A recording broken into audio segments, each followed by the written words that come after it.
My next new technology was ClassDojo.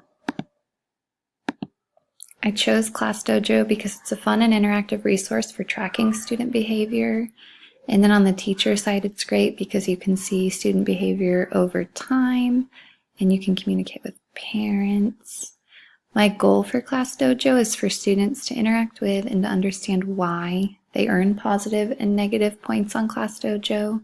Also, parents are able to see their child's behavior at school throughout the day. So the students and the parents are my intended audience for ClassDojo. It can even be used by other teachers who see your students throughout the day, so coworkers can be included in that intended audience. And here I've included my 2 standards.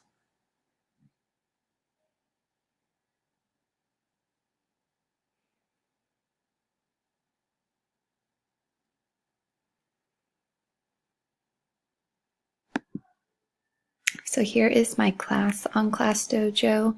Teachers can create one class or multiple classes, and they can even share those with other teachers in the building.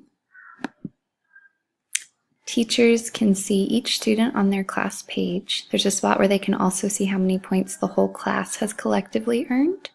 The display settings can be modified to show a combined score of positive and negative points, separate totals for positive and negative points, or they can decide to not show any points at all. Having those options is great because teachers may choose for the points to be totally private. While students can enter the points, maybe they won't show up on the whole class page, so students can't see what other students are earning. So here's an example of just my class page with no points, and then I gave an example here where students have earned some points. Here's what students would see if they were entering a point or if a teacher was entering a point for them. So a student might earn a positive point. At my school, we have SOAR, so they could be safe, outstanding, accountable, and respectful. Or they might end up losing a point because they weren't kind or they didn't keep their hands to themselves, things like that.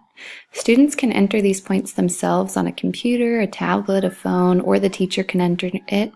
I like giving students ownership over entering their points. It holds them accountable for their behavior, but obviously with teaching kindergartners, the teacher kind of has to make sure they're doing it correctly and really has to model and teach before that can be done.